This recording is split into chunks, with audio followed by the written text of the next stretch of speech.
Capítulo 9. Comienza la lucha. El sábado ha quedado grabado en mi memoria como un día de incertidumbre. Fue también una jornada calurosa y pesada. Yo había dormido poco, aunque mi esposa logró descansar bien. Por la mañana me levanté temprano y salí al jardín antes de desayunar y me quedé escuchando. Pero del otro lado del campo comunal no se escuchaba nada más que el canto de un pájaro. El lechero llegó como de costumbre. Oí el estrépito de su carro y fui hacia la puerta lateral para pedirle las últimas noticias. Me informó que durante la noche los marcianos habían sido rodeados por las tropas, que se esperaban cañones. En ese momento oí algo que me tranquilizó. Era el tren que iba hacia Woking. No los van a matar si pueden evitarlo, dijo el lechero. Vi a mi vecino que estaba trabajando en su jardín y charlé con él durante un rato. Después fui a desayunar. Aquella mañana no ocurrió nada excepcional. Mi vecino opinaba que las tropas podrían capturar o destruir a los marcianos durante el transcurso del día. Es una pena que no quieran traerlos con nosotros. Sería interesante saber cómo viven en otro planeta. Quizá aprendiéramos algo de ellos. Se acercó a la cerca y me dio un puñado de fresas. Al mismo tiempo me contó que habían incendiado el bosque de pinos próximo al campo de golf. Dicen que ha caído ahí otro de esos condenados proyectiles. Es el número 2, pero con uno basta y sobra. Esto les costará mucho dinero a las compañías de seguros. Rió jovialmente al decir eso, y agregó que el bosque estaba todavía en llamas. El terreno estará muy caliente durante varios días debido a las agujas de pino. Pobre Ogilvy. Después del desayuno decidí ir hasta el campo comunal. Bajo el puente ferroviario encontré a un grupo de soldados del cuerpo de zapadores. Lucían gorros pequeños, sucias chaquetillas rojas, camisas azules, pantalones oscuros y unas botas de media caña. Me dijeron que no se permitía pasar al otro lado del canal, y al mirar hacia el puente vi a unos soldados del regimiento que montaban ahí guardia. Durante un rato estuve conversando con estos hombres y les conté que la noche anterior había visto a los marcianos. Ellos tenían ideas muy vagas acerca de los visitantes, de modo que me interrogaron con vivo interés. Dijeron que ignoraban quién había autorizado la movilización de las tropas y opinaban que se había producido una disputa al respecto con los guardias montados. El zapador ordinario es mucho más culto que el soldado común, y comentaron las posibilidades de la lucha en perspectiva con bastante justeza. Les describía el rayo calórico y comenzaron a discutir entre ellos. Lo mejor sería arrastrarlos hasta encontrar un refugio y tirotearlos, expresó uno. Bah, ¿cómo se puede encontrar un refugio contra ese calor? ¿Si te cocinan? Lo que hay que hacer es llegar lo más cerca posible y cavar una trinchera.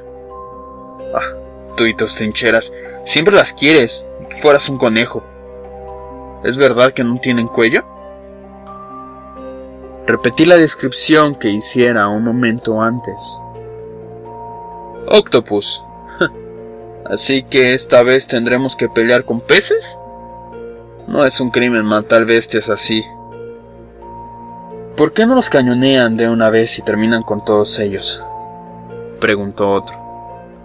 No se sabe ni lo que son capaces de hacer. ¿Y dónde están las balas? No hay tiempo, creo que deberíamos atacarlos ahora sin perder ningún minuto.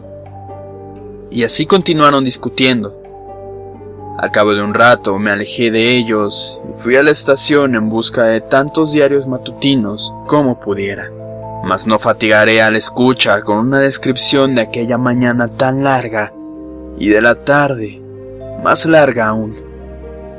No logré ver el campo comunal, pero incluso las torres de las iglesias de Horsell y Chobham estaban ocupadas por las autoridades militares. Los soldados con quienes hablé no sabían nada. Los oficiales estaban muy ocupados y no quisieron darme informes. La gente del pueblo se sentía nuevamente segura ante la presencia del ejército, y por primera vez me enteré que el hijo del cigarrero era uno de los muertos en el campo. Los soldados habían obligado a los que vivían en las afueras de Horsell a cerrar sus casas y salir de ellas. Volví a casa alrededor de las 2. Estaba muy cansado. Como ya había dicho, el día era muy caluroso y pesado, y por la tarde me refresqué con un baño frío.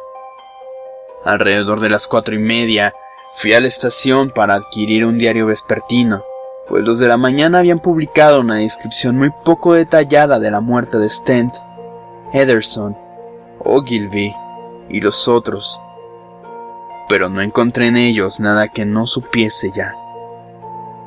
Los marcianos no se mostraron para nada.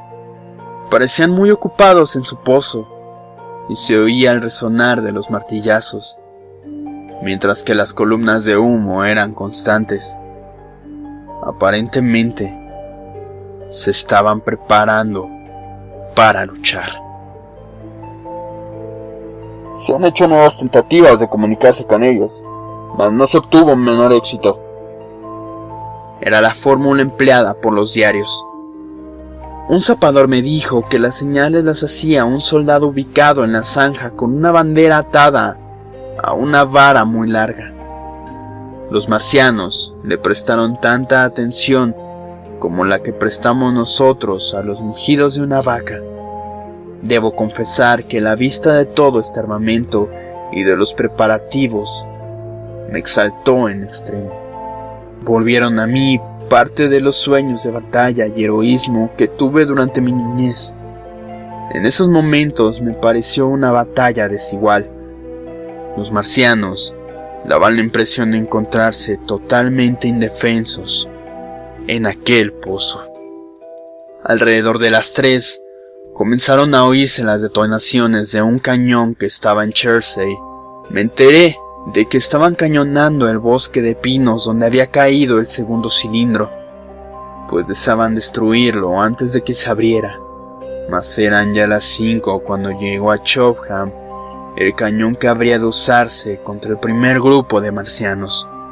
A eso de las 6, cuando estaba tomando el té con mi esposa en la glorieta y hablaba con entusiasmo acerca de la batalla que se libraba a nuestro alrededor, oí una detonación ahogada procedente del campo comunal. A esto siguió una descarga cerrada. Luego se oyó un estruendo violentísimo muy cerca de nosotros y tembló la tierra a nuestros pies. Vi entonces que las copas de los árboles que rodeaban el colegio estallaban en llamas rojas, mientras que el campanario de la iglesia se desmoronaba, hecho una ruina. La parte superior de la torre había desaparecido, y los techos del colegio daban la impresión de haber sido víctimas de una bomba de 100 toneladas. Se desquebrajó una de nuestras chimeneas como si le hubieran dado un cañonazo, y un trozo de la misma cayó abajo arruinando un macizo de flores que había junto a la ventana de mi estudio. Mi esposa y yo nos quedamos anonadados. Después me hice cargo de que la cumbre de Maybury Hill debía estar al alcance del rayo calórico, ahora que no estaba el edificio del colegio en su camino. Al comprender esto, tomé a mi esposa del brazo y sin la menor ceremonia la llevé al camino. Después llamé a la criada, diciéndole que yo mismo iría arriba a buscar el cofre que tanto pedía. «No podemos quedarnos aquí», le exclamé, y en ese mismo momento se reanudaron los disparos en el campo comunal. «¿Pero dónde podemos ir?», preguntó mi esposa, llena de terror. Por un instante me quedé perplejo. Luego recordé a nuestros primos de Leatherhead. ¡Leatherhead!, grité por sobre el tronar lejano del cañón. Ella miró hacia la parte inferior de la cuesta. La gente salía de sus casas para ver qué pasaba. ¿Y cómo vamos a llegar a Leatherhead?, preguntó. Colina abajo, vi a un grupo de husares que pasaban por debajo del puente ferroviario. 3 galoparon por los portales abiertos del colegio. Otros 2 desmontaron para correr de casa en casa. El sol que brillaba a través de las columnas de humo se alzaba sobre los árboles pareciendo de color rojo sangre e iluminaba todo con una luz extraña. «Quédate aquí, por ahora estarás a salvo», le dije a mi esposa, y partí enseguida hacia el Perro Manchado, pues sabía que el posadero tenía un coche y un caballo. Eché a correr al darme cuenta de que en un momento comenzarían a trasladarse todos los que se hallaban de ese lado de la colina. Hallé al hombre en su granero y vi que no se había hecho cargo de lo que pasaba detrás de su casa. Con él estaba otro hombre que me daba la espalda. «Tendrá que darme 1 libra, y yo no tengo a nadie que lo lleve». «Yo le daré 2», dije por encima del hombre del desconocido. «¿A cambio de qué? Y lo traeré de vuelta para medianoche», agregué. «Caramba, qué apuro tiene. Estoy vendiendo mi cerdo. 2 libras y me lo trae de vuelta. ¿Qué pasa aquí?». Le expliqué apresuradamente que debía irme a mi casa y así obtuve el vehículo en alquiler. En ese momento no me pareció tan importante que el posadera se fuera de la suya. Me aseguré de que me diera el coche sin más demora, y dejándolo a cargo de mi esposa y de la criada, corrí al interior de la casa para empacar algunos objetos de valor que teníamos. Las hayas de la zona comenzaron a arder mientras me ocupaba yo de eso, y las cercanías del camino quedaron iluminadas por una luz rojiza. Uno de los husares llegó entonces a la casa para advertirnos que nos fuéramos. Estaba por seguir su camino cuando salí yo con mis tesoros envueltos en un mantel. «¿Qué novedades hay?», le grité. Se volvió entonces para contestarme algo respecto a que salen de una cosa que parece la tapa de una fuente, y continuó su camino hacia la puerta. Una nube de humo negro se cruzó en el camino y lo ocultó por un instante. Yo corrí hacia la puerta de mi vecino y lo llamé para convencerme de lo que ya sabía. Él y su esposa habían partido para Londres, cerrando la casa hasta la vuelta. Volví a entrar para buscar el cofre de la criada. Lo cargué por la parte trasera del coche y salté luego al pescante. Un momento más tarde dejamos atrás el humo y el desorden y descendimos por la ladera opuesta a Maybury en dirección a Old Holding. Frente a nosotros se veía el paisaje tranquilo e iluminado por el sol. A ambos lados estaba la campaña sembrada de trigo y la hostelería de Maybury, con su cartel sobre la puerta. En la parte inferior de la cuesta me volví para mirar lo que dejábamos atrás. Espesas columnas de humo y llamas se alzaban en el aire tranquilo, proyectando sombras oscuras sobre los árboles del este. El humo se extendía ya hacia el este y al oeste. El camino estaba salpicado de gente que corría hacia nosotros y muy levemente oímos el repiqueteo de las ametralladoras. Y al final, estas callaron. También nos llegaron las detonaciones intermitentes de los fusiles. Al parecer, los marcianos incendiaban todo lo que había dentro del alcance del rayo calórico. No soy un experto en guiar caballos, y tuve que prestar atención al camino. Cuando volví a mirar hacia atrás, la segunda colina había ocultado ya el humo negro. Castigué al equino con el látigo y aflojé las riendas hasta Woking, quedando entre nosotros y el campo de batalla. Entre ambas poblaciones, alcancé y pasé al doctor.